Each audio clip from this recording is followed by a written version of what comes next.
Olá a todos, hoje nós vamos continuar nossa revisão sobre geometria analítica. Mais precisamente hoje vamos falar um pouco sobre ângulos notáveis, sobre a medida dos ângulos em radianos, e aí nós nos adentramos na lei dos senos e lei dos cossenos. Bom, relembrando rapidamente, esse é o nosso círculo trigonométrico. É um círculo de raio 1, centrado na origem. E notem que a circunferência deste círculo vale 2π. Como o raio dele é 1 e a circunferência de um círculo qualquer é 2π vezes o raio, então a circunferência deste círculo é 2π. Então nós vamos dizer o seguinte. Note que quando eu tenho só metade da circunferência, eu tenho o comprimento da circunferência valendo π. Quando eu tenho só 1/4 da circunferência, eu tenho o comprimento da circunferência valendo π por 2. Então, eu acho conveniente usar a notação de radianos para descrever este ângulo. Por exemplo, então tome o arco de circunferência que vai daqui do zero ao ponteiro. Vai daqui do zero até P. Se P estiver aqui em cima, por exemplo, aí qual vai ser o ângulo θ? Em graus é 90 graus, não é? Mas qual vai ser o comprimento da circunferência? π sobre 2. Então é conveniente dizer que θ vale π sobre 2 radianos. P está aqui. Qual é o comprimento da circunferência aqui? π. Se P estiver aqui, bem no cantinho aqui, o comprimento da circunferência vai valer π. Então eu vou dizer que o ângulo é π radianos. Isso tem muita utilidade na dedução de fórmulas como, por exemplo, o limite do seno de x sobre x. Muita coisa é mais interessante, mais simples de se ver quando nós trabalhamos com radianos. Então, agora esqueçam graus. Graus não serve para mais nada. E se nós tivermos o interesse de converter de graus para radianos, nós temos um valor em graus e nós vamos precisar de um cálculo. O cálculo exige que as contas sejam feitas em radianos e nós queremos converter. Então basta observar que 180 graus está para π, do mesmo modo que o valor de graus está para o valor de radianos. Poderíamos ter observado que 360 graus está para 2π, ou que 90 graus está para π sobre 2. Mas, em geral, isso é o mais conveniente, que só leva o π em consideração, sem seus múltiplos. Dessa forma, o valor em radianos vai ficar o valor em graus dividido por 180 e multiplicado de π. Essa é uma tabela de senos e cossenos para os ângulos notáveis. Acredito que vocês vêm vendo essa tabela desde o ensino fundamental. Até mesmo as piores escolas devem mostrar. E, em geral, esses são os valores de senos e cossenos que vocês precisam ter decorados, mais o que eu chamaria de extremos da circunferência do círculo unitário. E aqui embaixo eu tenho algumas fórmulas. Não se preocupem em decorar essas fórmulas, elas serão sim de muita importância. Vocês têm que conhecer essas fórmulas, mas há um jeito simples de ver olhando para a circunferência. Então, vamos pensar na seguinte situação. Eu andei aqui de 0 até 2π, com o meu ponto P. Andei de 0 até 2π. Se daqui eu tirar π sobre 6, ou seja, fazer 2π menos π sobre 6, vai dar o quê? Vai dar π sobre 3. Se eu fizer 2π mais π sobre 6, eu vou chegar em 2π sobre 3. E visualmente, só de bater o olho, é fácil ver que o seno desses dois pontos vai ser o mesmo. O seno de π sobre 3 vai ser o mesmo seno de 2π sobre 3. Por quê? Porque se eu estava aqui em 2π, e a mesma coisa que eu andei para cá, eu andei para cá, então o seno tem que ser igual desses dois pontos. E o cosseno, Ismael? O cosseno vai ser igual, só que trocando o sinal. Então, se aqui o seno é raiz de 3 sobre 2, aqui o seno vai continuar sendo raiz de 3 sobre 2. Mas aqui, como o cosseno é 1 meio, aqui vai ser menos 1 meio. Por quê?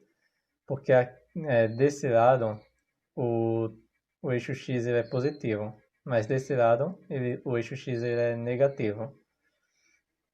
Então, essa é uma maneira visual de você perceber que o seno de π sobre 2 menos x é exatamente igual ao seno de π sobre 2 mais x. Isso pode ser aplicado em outros lugares da circunferência. Por exemplo,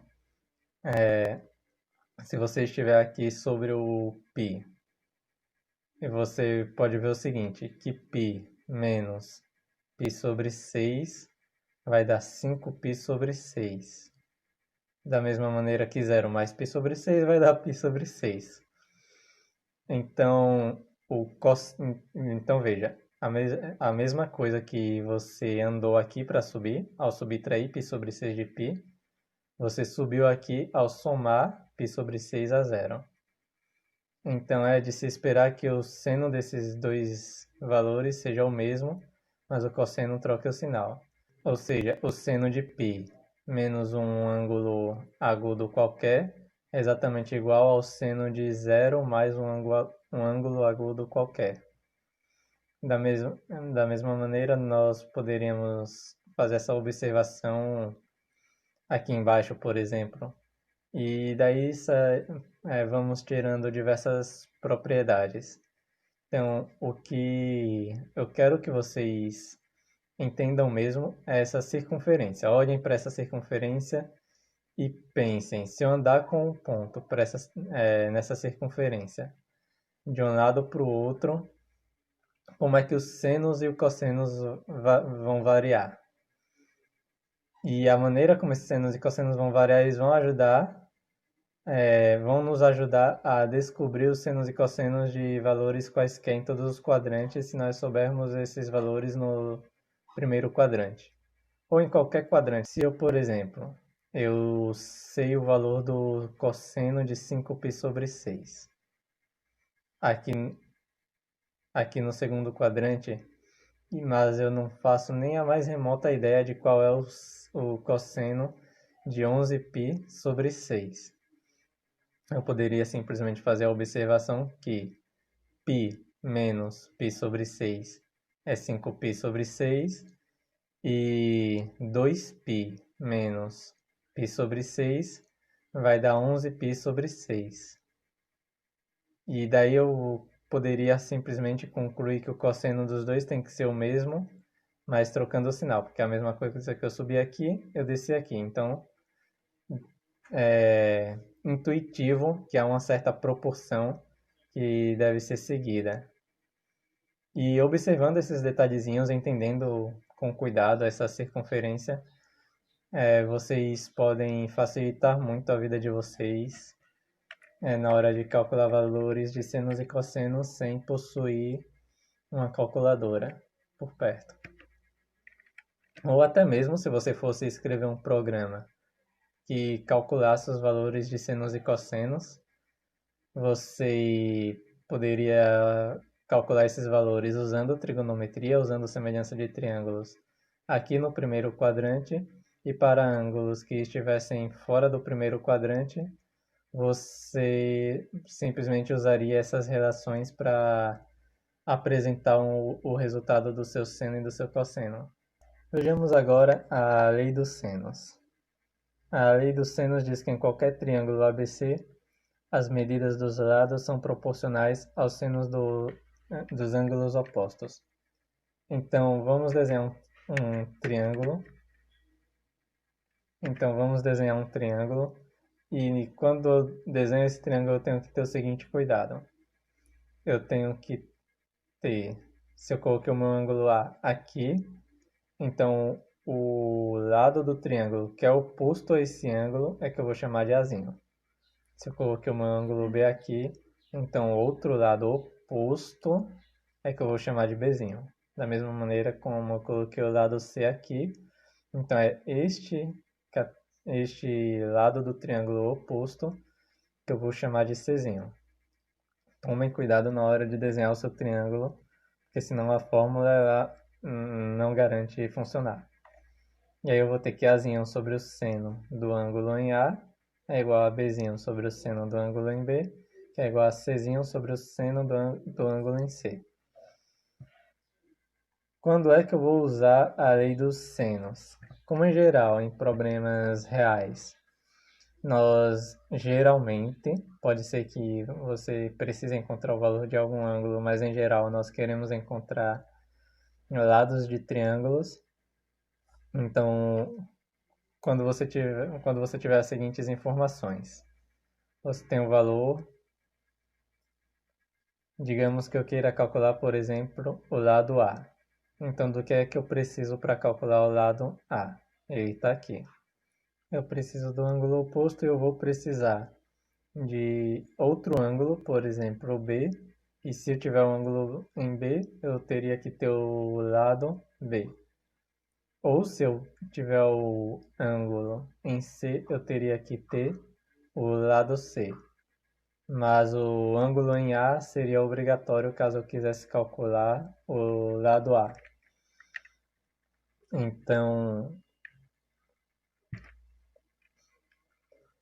Então, quando é que nós vamos usar a lei dos senos? Quando eu quero calcular uma distância e, em geral, eu tenho o ângulo oposto a essa distância em um triângulo e tenho mais um ângulo e o seu lado oposto. Aqui está um exemplo que nós queremos encontrar essa distância D, tendo este ângulo de 45 graus, este comprimento de 100 metros e aqui um ângulo de 120 graus. Então veja que essa lei do seno, ela é interessante porque ela nos ajuda a resolver problemas de ângulos que não são retângulos. Quaisquer triângulos podem ser resolvidos, retângulos ou não, e isso é de muita utilidade. Então veja, eu tenho aqui o comprimento que eu quero encontrar, dividido pelo seno do lado oposto, que é 120 graus, o seno de 120 graus, e um comprimento que eu conheço, que é os 100 metros, dividido pelo seno do lado oposto, do ângulo oposto a esse comprimento, que vai ser 45 graus. Então eu aproveitei aqui para mostrar a conversão de graus para radianos, não precisava, mas eu aproveitei para mostrar. 45 graus, acredito que é conhecido por todos já que é π sobre 4. E 120, coloquei aqui 120 sobre 180, que termina como 2/3 de π. Então note o seguinte, que se eu fizer π menos π sobre 3, eu vou ter 2/3 de π. Então deixa eu voltar para cá. Eu estou aqui em π e eu faço π menos π sobre 3. Eu vou chegar aqui. Da mesma maneira, se eu estivesse em 0 e fizesse 0 mais π sobre 3, eu chegaria aqui. Então, é intuitivo dizer que o seno desses dois ângulos é igual. Então, voltando para o nosso problema. Então, seno de 2π sobre 3 é igual ao seno de π sobre 3. E substituindo na equação, nós encontramos o valor do comprimento D. Agora, a lei dos cossenos. Em um triângulo ABC, o quadrado da medida de um lado é igual à soma dos quadrados das medidas dos outros dois lados menos 2 vezes o produto das medidas desses lados pelo cosseno do ângulo que eles formam. Então, quando é que eu vou usar a lei dos cossenos? Se eu tiver dois comprimentos, por exemplo, o comprimento B e o comprimento C, e eu tiver um ângulo entre esses comprimentos, Então, é a lei dos cossenos. E estas são as equações, veja que elas seguem todas a mesma lógica. E aqui um exemplo de lei dos cossenos. Então, nós ainda temos o interesse em achar a distância d, temos ainda o comprimento de 100 metros deste lado do triângulo, e no lugar de ter o ângulo em B, nós temos o comprimento deste outro lado menorzinho aqui do triângulo. E o ângulo que esse lado forma com esse, que é 120 graus. Então, 120 graus nós acabamos de ver que é 2π sobre 3. E vamos fazer a seguinte observação. O cosseno de 2π sobre 3 ele tem que ser menos o cosseno de π sobre 3. Por quê? Porque veja que apesar de ter uma simetria entre esses dois pontos, todos os valores do eixo x aqui são positivos e todos os valores do eixo x aqui são negativos. Então é fácil intuir que o cosseno ele é o mesmo, mas trocando o sinal. Então, voltando para o nosso problema, vai dar essa raiz aqui. Não interessa o valor específico, o que interessa mais é o didatismo. Bom, isso é tudo, pessoal. Então, até.